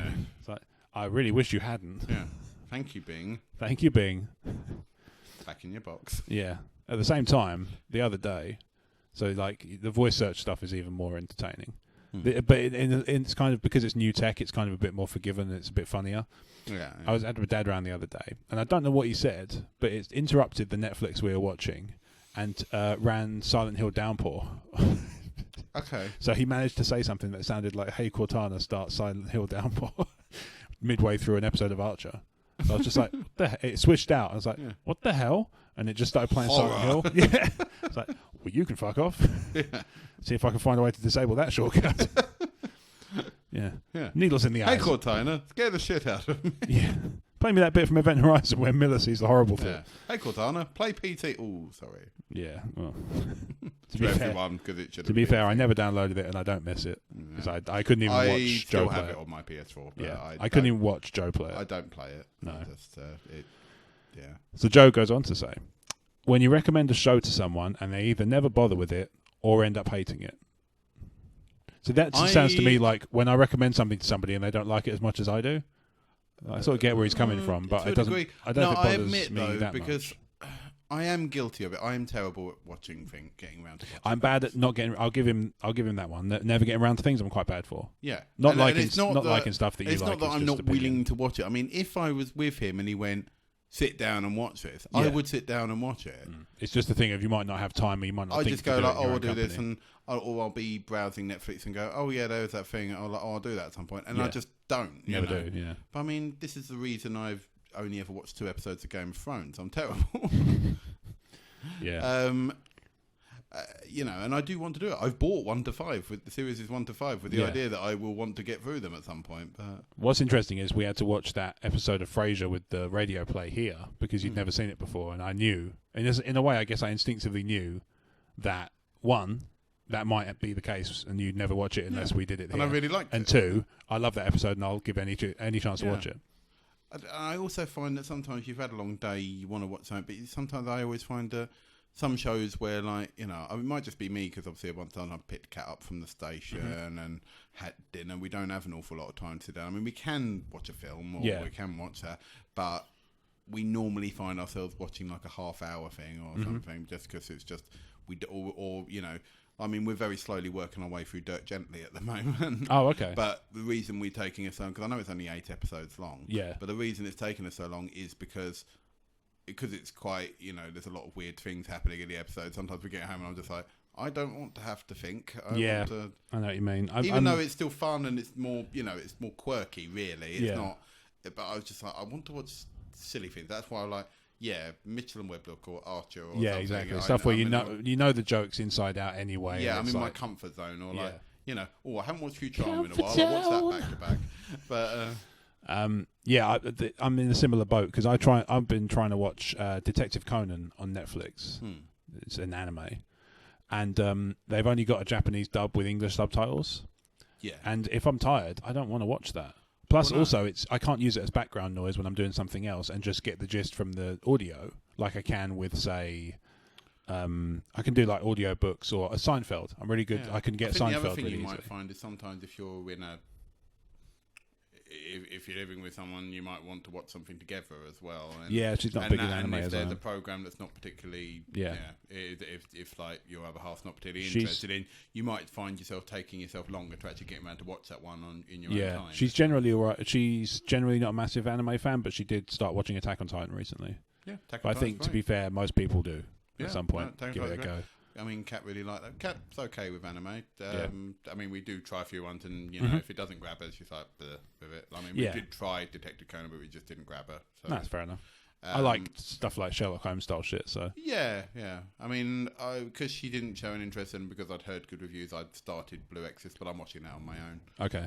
And that's why I'm only like 5 episodes in, because I only watch it when I'm about to go out, so like to this, for example, or whatever. So like, I'll watch it while I'm eating my dinner, because I know it's a half-hour thing. I can do while I'm stuffing my face before I go perfect to see friends or whatever. Yeah. But yeah, I do sympathise with Joe on that one. Like I say, when you recommend something to somebody and they never get to watching it, is really annoying because you're just like, please, I want to know if you enjoy it. I just need to know. And I will do eventually. It's just getting me to that point. The other thing as well, I'm just saying, I am guilty of it. I know, and I do want to watch it as well a lot of the time. So Joe, if you're listening, Blake is sorry. Yeah, I'm sure there's been something you've recommended and I've not done it. Almost but at the same time, I'm pretty sure I've probably recommended something to you and it's not been done. I was going to say there's a possibility it worked. Yeah, I'm sure we're all equally bad in some respects. Easily done. So Brad came to us, and we'll hear from Joe again later, I believe. I think there's a couple more from him in there. This one I can totally get on board with. When the person in front of you at the supermarket queue goes back to get something they've forgotten, leaving the rest of the queue fuming quietly. So there's two bits of that annoy me. One is that the person goes back to get the thing, and the other one is that the queue fumes quietly rather than going, "What the fuck, bro?" Yeah, no, or just, "Dude." Sorry, Toffer. Yeah. But I would find that if I notice that I base my running back to get something on what stage I am in the shopping process. Yeah. I mean, if it really is bad, I will if I'm practically there and then I remember, I will begrudgingly, but I will go and queue up again. Yeah. I will go and grab it and then go queue up. It's kind of what you evaluate it based on how close you are to being in the front. Or I mean, if I've just bunged the things onto the till, there's still a couple of people ahead of me, and I realise I missed this one thing, and I reckon I could cheese it and get back in time, then I'll do it. Yeah. So yeah, if you got somebody with you, it's not so bad. That's what I mean, because the cat can start packing it or something. Yeah, exactly. As long as they're and normally by the time I've got back with said item, they're normally nearing the end. If you know what I mean. Yeah, the transaction. But it doesn't happen very often, that whole fuming thing. To me, I don't know, but yeah, the fuming quietly thing. I think more people should point these things out. Oh yeah, rather than just be like, if it was something, I've also been guilty of being the guy who's bought an electronic product from Tesco's or Sainsbury's or whatever, and then having to wait for them to bring the item back. Yeah, but at the same time, the queue that way, you can turn around to the queue and just be like, "Sorry." Yeah, and I have done. Yeah, and that I don't doubt it, because you're Blake and you're very nice and I'm very apologetic. Yeah. But yeah, I'm totally with Brad on that one. I think that's I don't think it's an acceptable form of behaviour. I don't think it's justifiable unless you know. Yeah. I need cat food, otherwise my cats will die. So he also went. Is Roach a character from The Witcher? It's Witcher 3. Horse from Witcher 3. So he wrote one. So he wrote a few that were very specific. Like when you make a perfectly good storyline involving a character and then they do a sequel where she's half alien. She's obviously making you feel like Sigourney Weaver. Yeah. So he wrote, when you keep whistling for Roach, but he's gotten embedded in a tree or something, like, what is this, a fucking Bethesda game? I like that one. Is that one... So is The Witcher 3 quite buggy then? Because I got the impression... I've never really had it that buggy. I never noticed that many bugs. From looking at Reddit, you'd think that it was perfect.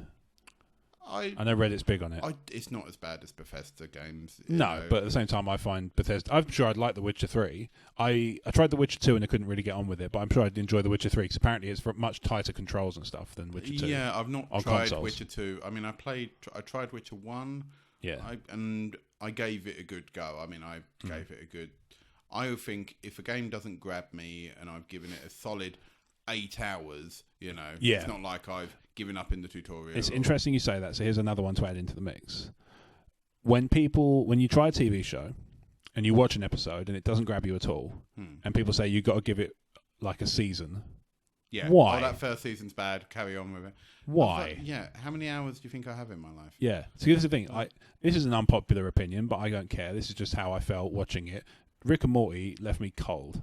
Okay. The first episode. I watched the first episode and it left me completely cold. Yeah. Now I'm going to be that guy because I go, the first episode is shit. Yeah. Now, if it's just a question of... But I think the second episode onwards is a lot better. If it's just a question of giving it another episode, I'm more willing to do that. I would say do that. When somebody tells me the first season is a no-go but it gets better, fuck off. How many episodes do I have to get to before it starts getting good? Fuck off. Yeah, no. Rick and Morty, I thought the first episode... Because it's too busy explaining the premise of it, it doesn't leave a lot of time for it to actually be funny. Yeah. But once it's done that bit and it decides it just wants to get sillier after that point, I'd say the second episode of that onwards. But I'd say give it a chance. If you were to say it just doesn't grab me, I'm not going to go, how dare you? No. But I think, to be fair, neither would Joe. So I think that's I enjoyed Rick and Morty and yeah. And, I will watch the third season whenever that comes out on Netflix. But because that's the thing, I was like, I don't really have an easy way of accessing it from Adult Swim and all that. So, but I mean, that is an annoying one. Oh, I'll come to a different one as well. Another one is when a TV show comes out, an episode comes out in the US, and it doesn't come out in the UK within a week. So the one that springs to mind is Star Wars Rebels. there's a 3-week gap between the US getting an episode and the UK getting an episode. Now, Star Wars... That is just promoting people to use piracy, really. Exactly, because, you're actually making it harder for people to acquire it. Like, bearing in mind, I bought a season pass on iTunes. So I felt no guilt whatsoever in pirating Twin Suns just so I could watch it once, because I got a copy. I had a copy coming to me anyway when it came to the UK. Yeah. So I felt no guilt whatsoever, which is unusual for me, because usually piracy leaves me with a bit of a weird feeling because I work in software. So I felt no guilt whatsoever. I don't really tend to pirate anything, really. No. If someone were to lend me a pirated thing, I would watch it. Yeah. I would say the main reason I don't piracy? The reason I don't piracy is because it's not a thing. The main reason I don't pirate is because I don't have time to watch the things I bought. Yeah, and also I imagine if people have got really, really shitty internet, they definitely ain't got time for that. This much is very true. Yeah. Because I can understand the ease of access of, finding those sort of websites to torrent things or whatever. Yeah. But they're out there. I can see the benefit, but I'm very naive. I think I'll go like, I have to set up a VPN and all that sort of thing, and I just thought like, yeah, it's a lot of faff. I can't be bothered. And I know. And also, I don't mind paying for things. No, I don't. I don't mind paying for things either. And VPNs are a lot of faff, and I can't be bothered. Basically. Yeah. But as I said, I'm not dissing people that do either, because I know that it's obviously a popular thing that people do. Yeah. If they feel so inclined, then that's their thing. Whatever. Yeah, fine. Yeah. But I just hope they never have anything they want to charge money for. Because I do go like I am not. I think also I find it very hypocritical. When I've been in a band to go like, oh yeah, I download music. I download all my music, and because I was like, yeah, but surely when I was doing a band, I was trying to get people to buy the goddamn CDs. Well, quite, yeah. To promote myself, but yeah. Yeah. But yeah, that one annoys me when there's a big gap. Because it's bad enough. It's hard enough trying to steer clear of spoilers for Game of Thrones when there's a day apart. Oh. But waiting 3 weeks. Bear in mind also, this obviously... is why I'm happy to be several seasons apart from Game of Thrones, because I'm like, I can't be... Because I was just like, God, how do people just not use social media when Game of Thrones is on? This is it, because there's a day apart. People are talking about it the moment they watch it. It annoys me. But then they seem to have their thing about spoilers. I don't know, it's been touched on in the past, the whole thing about spoilers. Yeah, some people think they're not a big deal. I think they're wrong. I think spoilers within reason, because I mean, like, minor ones. I remember someone. I think I've mentioned it in the past. Oh, the Red Dead Redemption. Yeah, that's different. I went, I agree, but it's been they've had ages. It's been years. If you hadn't beaten it in that time, you know. The people who want to talk about, like, say, Rogue One, right? So Rogue One came out. Yeah, I think now it's okay to talk about Rogue One because it's out on DVD and that. Exactly. People have had time to see it at the cinema. They've had time to see it on DVD. Don't get me wrong. If they haven't seen it at the cinema by the time it's left the cinema, I take it as they weren't that bothered to see it. And they don't mind about the spoilers. Then if they get spoiled, then it's kind of on them. I mean, I would be very cross. I mean, I have seen Guardians now, so I'm not that worried about that. Yeah. But I mean, I would have been very cross that if I'd had Guardians Sport for me before I'd seen it in the opening weekend. Oh, totally. Yeah. By people who just... there are some people who just like to ruin other people's fun as well, and they can fuck off and die in a fire. So that's what I mean. I've been like, if someone tries to spoil a film or that before I've had a chance to go watch it, and that's that, especially if there's a big bombshell in it or whatever.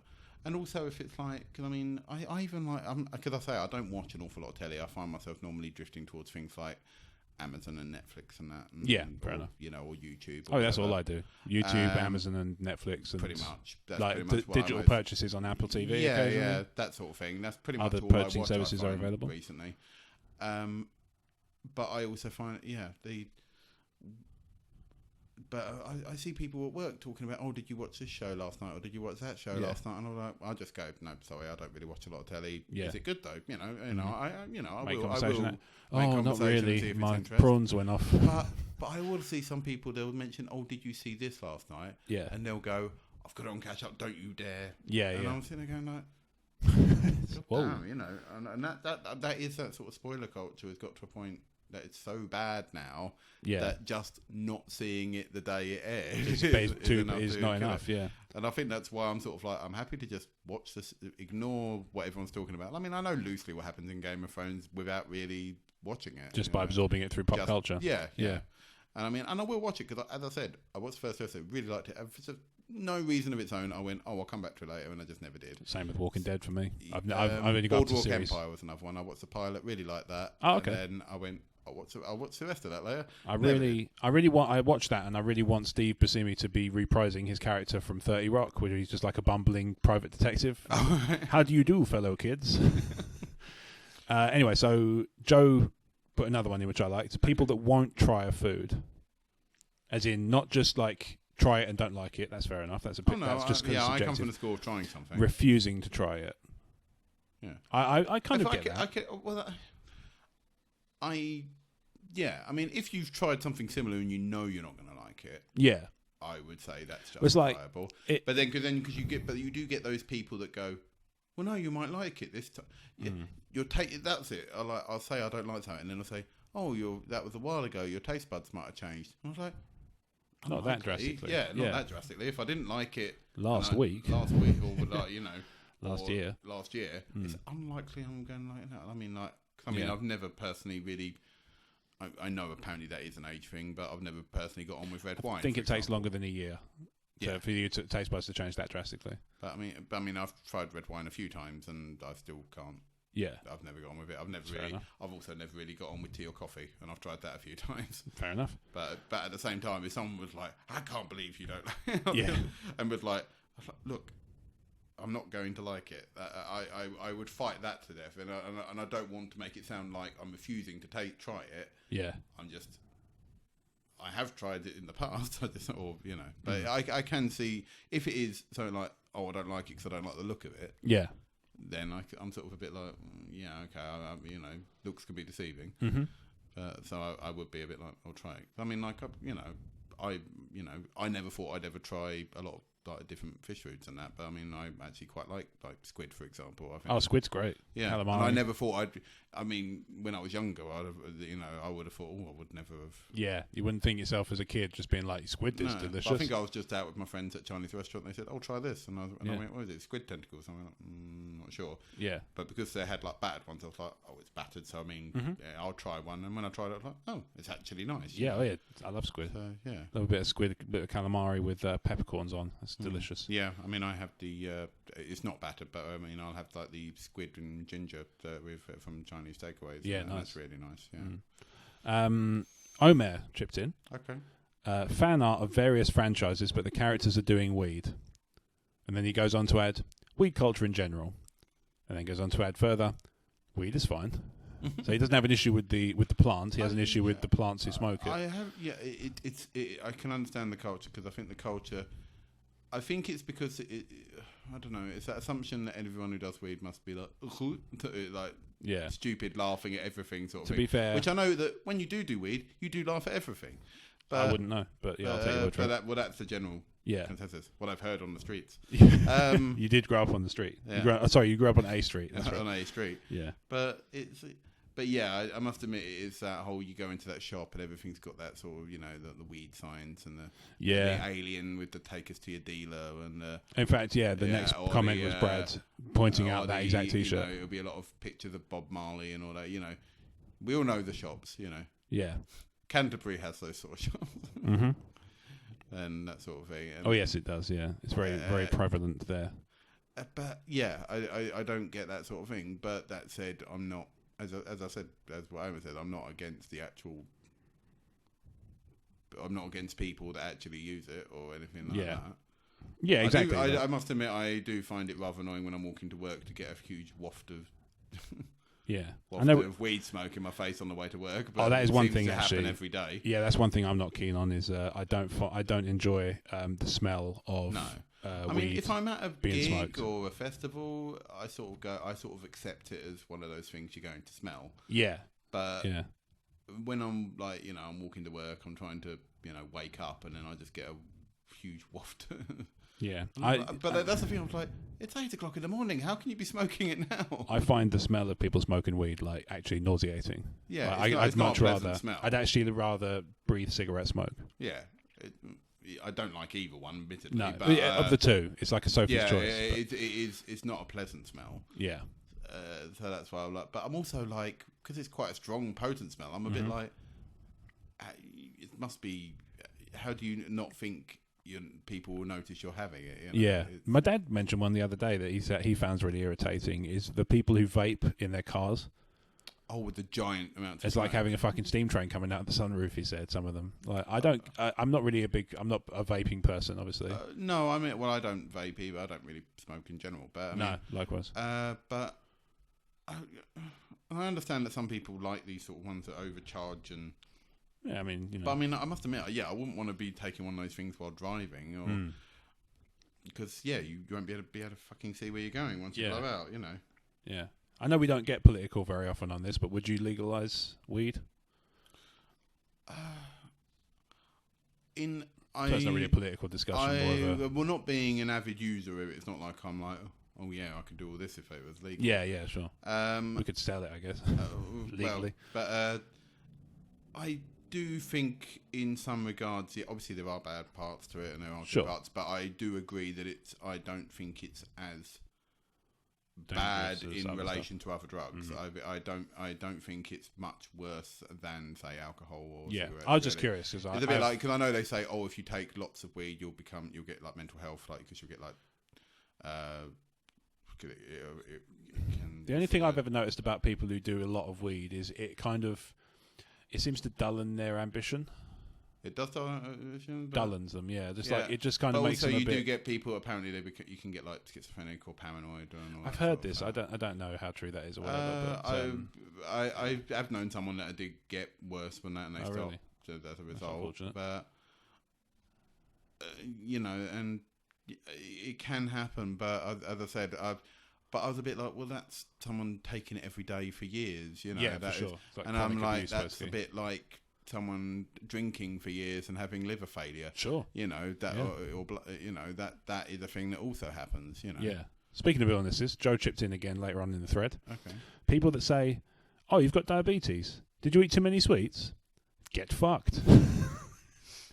Yeah. He wrote it more aggressively. I think that's more. I feel sorry for Joe on that one because obviously he's a diabetic. He is diabetic. Yeah. But I must admit, I think that's general assumption of illness in general. I think some people go like, if you have one thing, you just assume it's a bit like it's a bit like depression and stuff like that. You assume that just telling him to cheer the fuck up will solve the problem. Yeah, and for some people it might, but then they're probably not suffering from clinical depression. They're probably just in a bit of a rut. They're just having a shit day. Yeah, exactly. Same as in the same way, diabetes. There's type 2 diabetes that is diet related, but they're not. And then there's obviously some which is kind of it's just a condition. It's more like ignorance of knowing there's two different types of diabetes that causes that, I guess. But yeah, I get it in that respect. But I've obviously, and I think it's one of those things that can annoy people more when it's something that happens to them, if you know what I mean, on a regular basis. Yeah, I get that. It's a bit like it's a bit like if you. I'm not trying to cheapen it, but I mean, it's a bit like if you have a joke that follows you the rest of your life. It's a bit like I've always had "Where's the other six" from Blake Seven. Oh, okay, yeah. Like, oh, no one's ever done that joke to me before. Ha ha ha ha. And I can imagine that if you've grown up with diabetes or something, I can imagine it, and hearing that most times someone meets you or whatever, then I can imagine that it just gets to you after a while. I had Shut Up Wade follow me through school. And that was it. Something like that. That was the joke. That was it. It was just Shut Up Wade. Shut up. If I was talking, shut up Wade. Yeah. And that was it. Hilarious. So imaginative. Much wow. Yeah, I mean, the first time you might go, oh yeah, I didn't think of that. But then after like the 20th time, you're like, yeah, I know. Shut up, Wade. Yeah, got it. Yep. There was a program. It was relatively popular called Blake Seven. Yeah. Maybe one day I'll buy a gun. One day a real rain will come and wash all the streets. Come for the streets. A Seagal moment. Nice. So Omer came back in with train rules. So I didn't understand what this meant at first. So I did reply with train does rule. Don't like it, start your own fucking show. But I asked him to put it another way. What do you mean by train rules? And he was talking about like the sort of London tube etiquette of like don't talk to anybody, don't make eye contact and stuff. Kind of comes back to what we were saying earlier, right? About there's a time and a place to have these conversations. But like London has decided. I think London seemed to have the whole city is not it. Yeah, they don't seem to like it. I think there was the thing of don't talk to me, don't talk that. And I mean, I can see that to a certain degree, but I must admit, if you had a random stranger, as we said earlier, if you have a random stranger come up and talk to you, you're going to feel slightly off put to a degree anyway. Yeah, I know what you mean. Like, I would find it weird if somebody just talks to me apropos of nothing. Yeah. Were you there? I don't remember who I was with when somebody... No, you're on a train and just someone goes, "Gotta be in it to win it." No, this is a different time. I was walking across the street and somebody was walking the other way and he grabbed my stomach and just went... I think you told me about that. Yeah. I don't remember who was there with me that day. No, I wasn't But there. all I remember is just thinking... I think I'd remember that fairly vividly. I was just thinking like... Because I can imagine the confused face expression on your face. What the fuck is wrong with you? And this wasn't even... Yeah. Bro. That was not epic. No, I shoved him in the Philadelphia pot, like the Phantom Zone. But yeah, that one... living in Kent and working in London, I get what a big divide they are, because I can be standing in a queue in Kent in a shop and get into a brief chat with somebody in the queue, and it's not weird. Yeah. Whereas in London, that's like the weirdest thing you can do. Yeah. Well, I mean, it's to a degree. I mean, I don't mind someone just having a slight conversation with you. Yeah. But one just striking up conversation with you just on the off chance, I don't like that. Yeah. If that makes sense. I mean, I don't mind someone like also, and then maybe making a bit of a joke or a bit of a thing. That's happened to me on the train before. Yeah. I remember once I had a full-on chat with somebody about where he was going and what he was doing, and like his whole ideas. I had this whole weekend. I mean, if someone's friendly, I think that's fine. Yeah. But you know, it's a bit different. You can tell the difference between a friendly conversation and the crazy lonely person that's just talking at you. Yeah. And then and you're a bit like, okay, moving along now. Yeah, trolleitatus. Yeah. That's what I mean. That's the difference in conversation. It is that fine line of etiquette between, oh my god, you're a crazy person, and oh no, I'm happy to have a friendly chat. Brad chips in an episode of Modern Family, Phil and Claire go to see a film called Croctopus, and I'm genuinely upset it's not a real film. Moving on. Well, he's a writer. Fix that. Yeah. I don't know if there's anything like, because I'm trying to say something about each of these as we go along, but for that one I don't really have anything to add. I don't feel like, I can't recall ever a time when I saw something in a film, a TV show or in a film, or vice versa. I think you might have seen. Well, can't think of a specific example. Maybe. Well, McBain's more of a send-up of... you see some things like... what was it? Like you'll see something and you're like, oh, I wish they actually did a feature-length episode of just that or something. Like McBain actually made a McBain movie. Obviously, it'd just be a send-up of all the Arnold. You probably think about it later and go, well, actually, probably the joke will run fairly thin after the first 20 minutes. Yeah, on reflection, these things don't often stack up. But at the same which time, is probably why they never did it. But there are some things you're like, oh, I wish they did that and made it a thing. Yeah, I know what you mean. Right. And I can sort of see maybe that's where, like, you wish there was such a thing as that, and I think that's just programs in general. You might see something like you go, oh, that's such an ingenious idea. Why haven't they done that? Yeah. So Spike is alive. Yay. And on a note that's related, says being on a totally different schedule to everyone in the world, so you can't really do anything, and everything happens while you're asleep. Which I'm... I do feel sorry for Spike because he's working nights at the moment. Yeah. So. I've done, I know when I last spoke to him, he did say he was hoping to work days again. Yeah, I've done jobs with awful shifts, so I do sympathise, I've had to work evenings a couple of times and stuff like that, which have annoyed me to a degree, but I've never had a rotating shift where to the point where I'm like, oh, I've lost my weekend or working nights this week or something like that. I don't feel I could do that. I think that would do me. Yeah, I know what you mean. I think I'd do that personally. That would do me in after too long. Yeah. So no, I get that. But yeah, that was our list of what grinds people's gears. So thank you to everybody who contributed. So thank you to Michael and Toffer from the Master Debaters. Thank you to the 30-something podcast. Thank you very much, everyone. Yeah, thank you to James and Kat from Twitter. Thank you to Crouch, Omer, Brad, Spike for chipping in. Mark, gone but not forgotten, always in our thoughts. So thank you for listening to you as well to the Crazy Train episode 50. Yay. 50 episodes in the books. I know. Yeah. And it's been quite a ride, and it's not over yet. It's been good. No. Yeah. So there's a couple of bits I'm going to announce on this show as the forum. So there's going to be a brand new Crazy Train artwork.